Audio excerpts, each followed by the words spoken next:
Hey guys, welcome back to my channel. Langkawi போகிறதுக்கு இவ்வளோ நாளாக யோசிக்காதீங்க, கொஞ்சம் லேட் ஆகிடுச்சு. ஸோ இன்றைக்கி லங்காவி வீடியோவை முடிச்சிடலான்ட்டு ஒரு முடிவு எடுத்து நான் வந்துட்டேன்.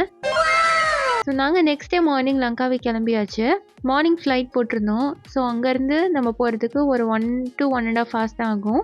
இதில் என்ன ஒரு கஷ்டமான விஷயம்னா, நம்ம பேக்கை திருப்பி பேக் பண்ணுறது தான் ரொம்பவே கஷ்டமாக இருந்துச்சு.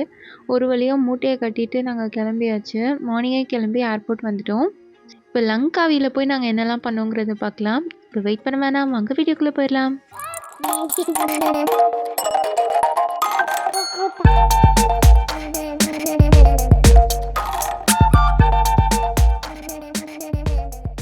ரொம்பவே ஷார்ட் ட்ரிப்பாக முடிஞ்சிருச்சு. ஏன்னா 1.5 மணி நேரம் தான் ஃப்ளைட் ட்ராவல். ஸோ இங்கே டக்குன்னு வந்து இறக்கி விட்டாங்க. ரொம்ப எக்ஸைட்டடாக தான் போயிட்டுருக்கோம். ஏன்னா லங்காவிக்கு வந்து நாங்கள் பெருசாக ஒரு ஐட்னரி வந்து பிளான் பண்ணல. ஜஸ்ட் ஒரு 2-3 பிளேஸ் தான் நாங்கள் வச்சுருந்தோம். அங்கே போயிட்டு என்ன சுச்சுவேஷனோ அதுக்கேற்ற மாதிரி பிளான் பண்ணிக்கலான்னு நினச்சிருந்தோம். இது ஒரு சின்ன ஏர்போர்ட் தான். ஸோ டக்குன்னு வெளியே வந்துடலாம். அந்த போர்டில் காட்டுற இடத்துக்குலாம் போகணுன்னு பிளான் பண்ணியிருந்தோம். ஸோ ஷார்ட் அண்ட் ஸ்வீட்டாக உங்கள்கிட்ட ஷேர் பண்ணிக்கிறேன். ஏர்போர்ட்லேருந்து ஒரு 1.5 கிலோமீட்டர்ஸ்குள்ளேயே தான் நாங்கள் ரிசார்ட் புக் பண்ணியிருந்தோம். நான் சும்மா ஓவராலாக நான் கவர் பண்ணி காமிச்சிருக்கேன் எப்படி இருந்துச்சுன்ட்டு. கண்டிப்பாக இது ப்ரமோஷனல் வீடியோ கிடையாது, அதனால் நான் ரிசார்ட்டோட நேம் ஷேர் பண்ணல. உங்களுக்கு வேணும்னா எனக்கு கமெண்ட் பண்ணுங்கள், நான் சொல்கிறேன். ரீசெண்டாக இந்த பெப்பா ஃபுட்டி கூட இதில் இருந்து வீடியோ போட்டிருந்தாங்க, நான் பார்த்துருந்தேன். மோஸ்ட்லி நாங்கள் வெளியே சுற்றுற பிளான்லேயே இருந்தனால இந்த தடவை நாங்கள் ரிசார்ட்டுக்கு பெரிய பட்ஜெட் வைக்கல. பட் இதுக்கு முன்னாடி போன ட்ரிப்ஸ் எல்லாமே ரிசார்ட்டை மட்டும்தான் மெயினாக வச்சுட்டு போவோம். பட் இந்த ட்ரிப் வந்து அப்படி சுத்தமாக இல்லை. எப்போவுமே நல்ல லக்ஸரியான ரிசார்ட் போட்டிங்க அப்படின்னா உள்ளே தான் நிறையா டைம் ஸ்பெண்ட் பண்ணணும். அந்த ரிசார்ட்டை தான் நீங்கள் எக்ஸ்ப்ளோர் பண்ணணும். அதுக்கேற்ற மாதிரி தான் நீங்கள் போடணும். ஸோ உங்கள் ட்ரிப் எந்த மாதிரி இருக்க போகுது நீங்கள் நினச்சிட்டு நீங்கள் அதுக்கேற்ற மாதிரி புக் பண்ணிக்கலாம். போனோடனே நாங்கள் சாப்பிட போனோம். அங்கே வந்து ரெண்டல் பைக்ஸ் அண்ட் கார்ஸ் கிடைக்கும். நாங்கள் பைக் ரெண்ட் எடுத்துகிட்டு பைக்லேயே தான் போனோம். நிஜமாகவே எனக்கு ஃபுல் டே நாங்கள் பைக்கில் தான் வந்து டைம் ஸ்பெண்ட் பண்ணோம். கேப் எதுவுமே புக் பண்ணல. ஸோ அது ரொம்பவே சூப்பராக இருந்துச்சு லங்காவியில். ஏன்னா அங்கே சுத்தமாக டிராஃபிக்கே இருக்காது. ரோடே அத்வான காடு மாதிரி அவ்வளோ காலியாக இருக்கும். நீங்கள் பார்த்தீங்கன்னா தெரியும். ஸோ வந்து பைக்கில் போகிறதுக்கு செம்ம சூப்பராக இருக்கும். உங்களுக்கெல்லாம் அந்த சான்ஸ் கிடைச்சதுன்னா அதை மிஸ் பண்ணாமல் அதை ட்ரை பண்ணி பாருங்கள். ஈவினிங் டைமுக்கு நாங்கள் ட்ரீம் ஃபாரஸ்ட்னு ஒரு இடத்துக்கு போனோம். அன்றைக்கி ஒரே ஒரு பிளான் தான் இருந்துச்சு. ஸோ டைரெக்டாக அங்கே தான் போனோம். பைக்லேயே நாங்கள் போயிட்டோம். பட் ரொம்ப லாங் ட்ராவல், ரொம்ப லாங்காக போனோம். பட் நல்லா தான் இருந்துச்சு. சேஃபாக இருக்கும்னு நம்பிட்டு தான் போனோம். பட் 2 சைடும் ஃபாரஸ்ட் தான். நாங்கள் மட்டும்தான் போயிட்டுருந்தோம். ஸோ எனக்கு தெரியல, எங்களுக்கு எதுவும் ஆகலை. பட் கொஞ்சம் ப்ரிகாஷனரியாக இருக்கிறது நல்லது தான். இதுக்கெலாம் ஆல்ரெடி டிக்கெட் புக் பண்ணி வச்சுருந்தோம். ஸோ டைரெக்டாக நாங்கள் உள்ளே போயாச்சு. உள்ளே போனதுக்கப்புறம் இது நிஜமாலே ஏன் ட்ரீம் ஃபாரஸ்ட்னு பேர் வச்சுருக்காங்கன்னா, கிட்டத்தட்ட ட்ரீம் லேண்ட்குள்ளே போகிற மாதிரி ஒரு ஃபீல் இருந்தது. உள்ளே போனோடனே ஒரு ஸ்டோரி மாதிரி ஒன்று சொல்லுவாங்க. பட் கிளைமேக்ஸ் இருக்காது. பாதி ஸ்டோரி சொல்லிட்டு என்ன நடந்துச்சுன்னு நீங்களே போய் பாருங்கள் அப்படின்ற மாதிரி சொல்லிடுவாங்க. ஸோ நம்ம அந்த எக்ஸ்ப்ளோர் பண்ணுறதுக்கு உள்ளே அந்த ட்ரீம் ஃபாரஸ்ட்குள்ளே போனோம்.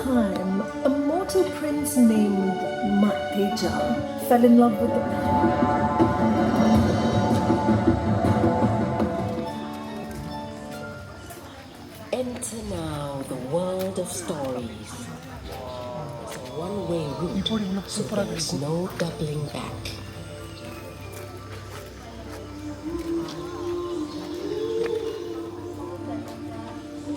Wow.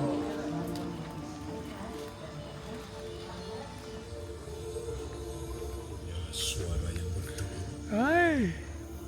When photo எடுக்கறீங்க? Old hermit. The old man took pity on the young prince, gave him a hairbrush and mirror. கிட்டத்தட்ட குழந்தைங்களுக்கான ஸ்டோரி மாதிரி தான் இருக்கும். பட் நீங்கள் அதை ஆக்சுவலாக எக்ஸ்பீரியன்ஸ் பண்ணலாம். He placed the hairbrush and mirror upon the rocks, hoping to lure one of the mermaids ashore.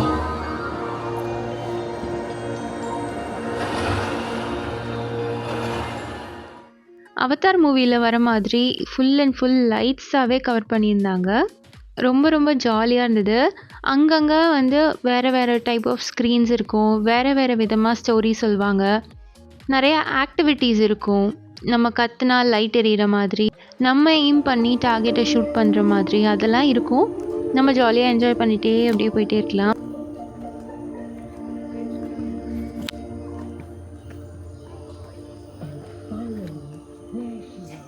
Trees and plants and all living creatures inside it.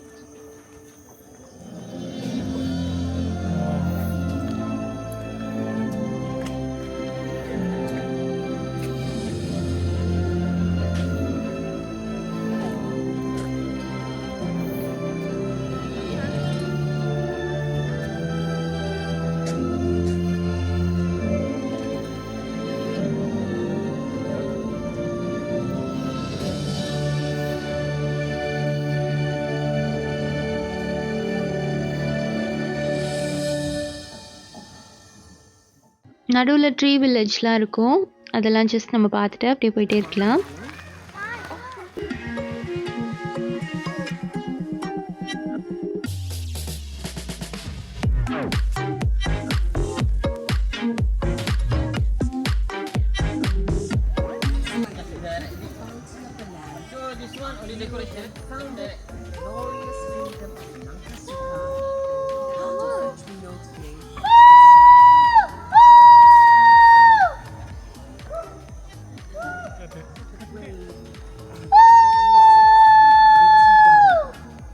Super.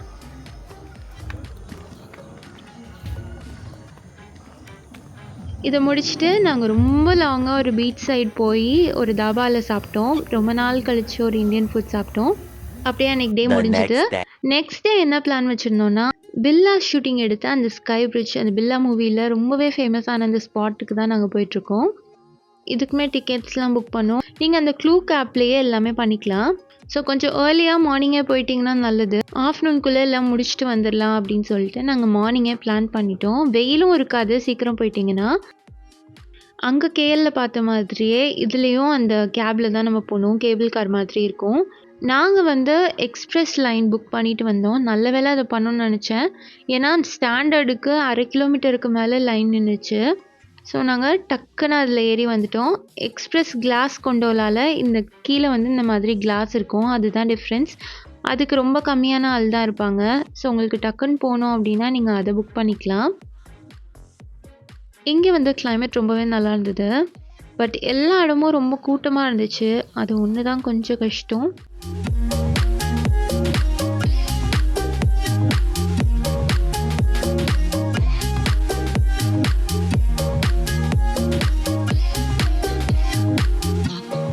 Sky வாக்கில் நம்ம டாலான ஒரு இடத்துல இருப்போம். அங்கேருந்து ஃபோட்டோ எடுக்கிறதுக்கு, அந்த லங்காவி சீ பார்க்குறதுக்கு அதெல்லாம் ரொம்ப நல்லாயிருக்கும். ஜஸ்ட் அது ஃபோட்டோ ஸ்பாட் தான். நம்ம அங்கேருந்து பார்த்துட்டு அப்படியே கிளம்பிடலாம்.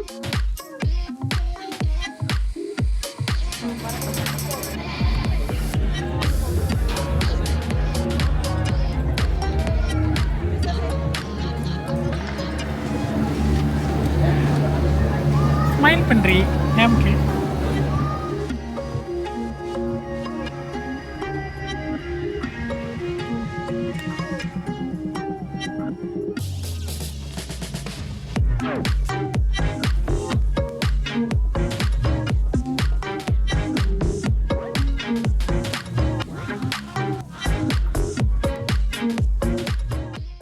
அடுத்து நம்ம ஸ்கை பிரிட்ஜ் போனோம்.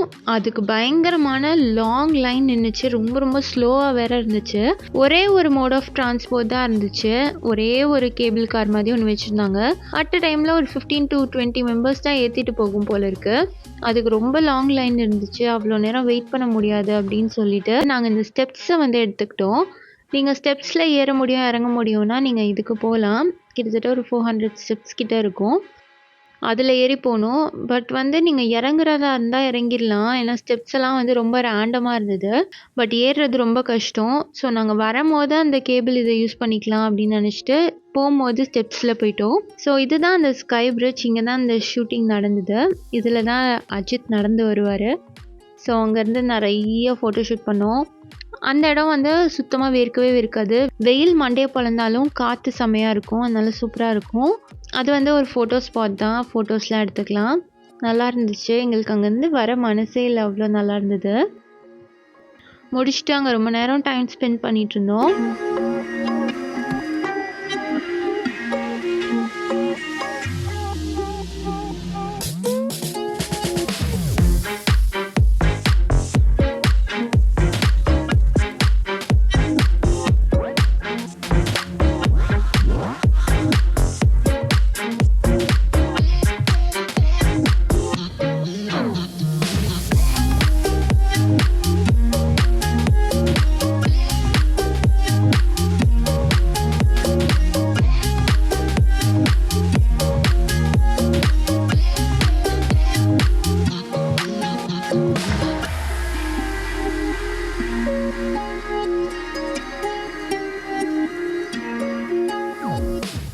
அதில் அங்கே இருக்கிற வரைக்கும் சுத்தமாக தெரில. பட் ரிட்டன் வரும்போது திருப்பி அதே மாதிரி நாங்கள் வெயிட் பண்ணோம். ஸோ கிட்டத்தட்ட ஒரு 2 hours கிட்ட நாங்கள் வெயிட் பண்ணியிருப்போம். அது ரொம்ப ஸ்லோவாக மூவ் ஆகி அப்புறம் தான் நாங்கள் வந்தோம். வேறு ஆப்ஷன் இல்லை, அதில் படியில் ஏற முடியாது. ஸோ அதனால் அந்த கேபிள் காரில் திருப்பி ரிட்டன் ஆனோம். பட் ரொம்ப லாங் வெயிட் தான். நீங்கள் அங்கே பார்த்தீங்கன்னா இந்த ட்ராக் மாதிரி இருக்கும். இதில் அந்த ஒரே ஒரு காரை ஏற்றிட்டு வரும். ரொம்ப ஸ்லோவாக இருந்துச்சு. ஸோ 10 பேராக மூவ் பண்ணாங்க. ரொம்ப நேரம் வெயிட் பண்ணிட்டு இருந்தோம். அது ஒன்று தான் கொஞ்சம் கடியாக இருந்தது.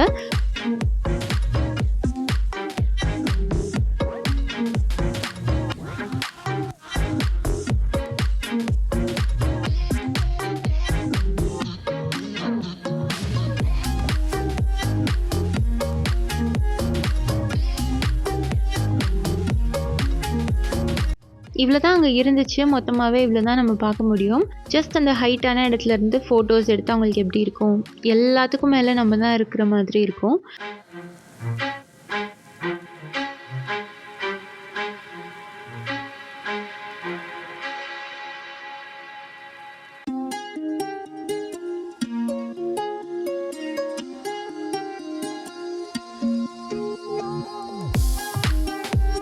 ஸோ அந்த ஸ்கை பிரிட்ஜை முடிச்சுட்டு நாங்கள் வந்துட்டோம். கீழே ஒரு டூம் தியேட்டர் இருந்துச்சு. நம்ம ஊர்லேயே இப்போலாம் இதெல்லாம் வந்துருச்சு. ஸோ அது குழந்தைங்களுக்கான ஒரு ஸ்டோரி மாதிரி இருந்துச்சு. மேலே ஃபுல்லாக ஸ்க்ரீன் இருக்கும். நீங்கள் அப்படியே படுத்துட்டு பார்த்தீங்கன்னா ஃபுல்லாக உங்களை சுற்றி எல்லாமே நடக்கிற மாதிரி இருக்கும். சும்மா அதை பார்த்துட்டு ஒரு ஆர்ட் மியூசியமுக்கு போனோம்.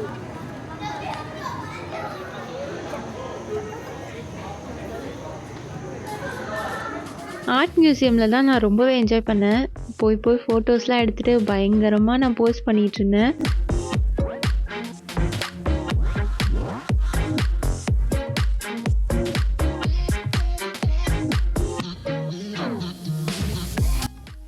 அது ஒரு இல்யூஷன் ஆர்ட் மாதிரி இருக்கும்.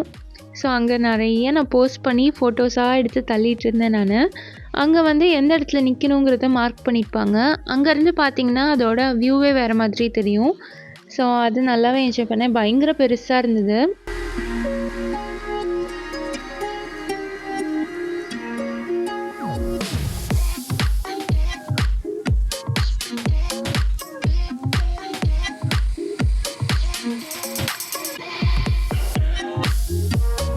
ஸோ உள்ளே ஒரு 1 hour கிட்ட டைம் ஸ்பெண்ட் பண்ணிவிட்டு அப்படியே வெளியில் வந்தோம். அதை முடிச்சுட்டு நாங்கள் ரூமுக்கு போயிட்டோம். அன்றைக்கி ஈவினிங் சும்மா தாய் மசாஜ், பீச் அந்த மாதிரி போயிட்டு எங்கள் டைம் ஸ்பெண்ட் பண்ணோம். அப்புறம் நெக்ஸ்ட் டே ஈவினிங்க்கு தான் சடனாக நாங்கள் ஒரு க்ரூஸ் புக் பண்ணியிருந்தோம். இது சுத்தமாக எங்கள் ஐட்னரியிலே இல்லை. பட் நாங்கள் ரொம்ப என்ஜாய் பண்ணது அந்த க்ரூஸ் தான். இது மோஸ்ட்லி சாட்டர்டே சண்டே இருக்கும்னு நான் நினைக்கிறேன். நாங்கள் போனது சண்டே. புக் பண்ணிவிட்டு சண்டே ஈவினிங் அந்த யாட் கிளப்புக்கு போயிட்டோம். நாங்கள் ப்ரீமியம் புக் பண்ணியிருந்தோம். அதனால் ரொம்ப மினிமலாக தான் இருந்தாங்க. உங்களுக்கு கொஞ்சம் ப்ரைவசி வேணும் அப்படின்னா நீங்கள் ப்ரீமியம் அந்த மாதிரி பார்த்து புக் பண்ணிக்கலாம். ஸோ ப்ரீமியமாக போனீங்கன்னா உங்களுக்கு கொஞ்சம் ஃப்ரீயாக இருக்கும். நீங்கள் உட்காந்து கொஞ்சம் டைம் ஸ்பெண்ட் பண்ணலாம். நான் இது ஓவராலாக சும்மா கவர் பண்ணி காமிச்சிருக்கேன். ஏன்னா அங்கே இருக்கவங்களுக்கும் ப்ரைவசி வேணுங்கிறதுனால நான் ரொம்ப வீடியோ எடுக்கல. ஜஸ்ட் என்னை மட்டும் கவர் பண்ணி நான் காமிச்சிருக்கேன். பட் அங்கே ஒரு 10 to 15 people இருந்தாங்க.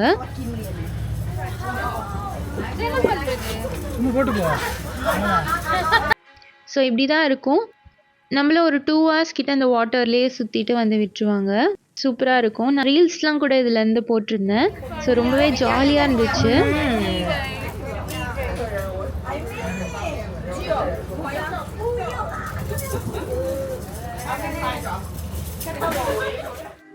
நாங்கள் போகும்போது லைட்டாக மழை வேறு ட்ரிசில் ஆகிட்டே இருந்துச்சு.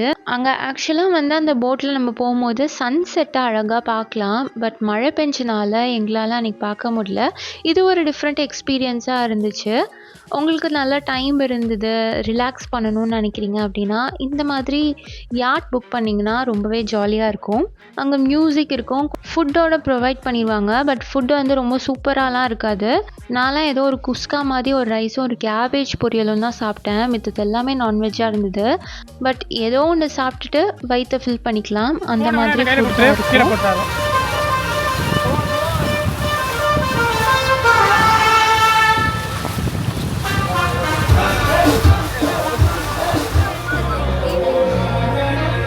லைட்டிங்கில் போட்டு வேறு மாதிரி இருக்கும். ஸோ முடிச்சுட்டு அதே பிளேஸில் நம்மளை இறக்கி விட்டுருவாங்க. நம்ம ரிட்டர்ன் வந்துட வேண்டியதான். ஸோ எங்களோட லாஸ்ட் டே இப்படி தான் போச்சு. நெக்ஸ்ட் டே மார்னிங் நாங்கள் லங்காவிலேருந்து கிளம்புறோம். ஸோ 3 days வந்து லங்காவியில் ஸ்பெண்ட் பண்ணிவிட்டு 4th day மார்னிங் நாங்கள் கேஎலுக்கு ஃப்ளைட் போட்டிருந்தோம். ஸோ நைட் நாங்கள் ரிட்டன் இந்தியா வந்தாச்சு.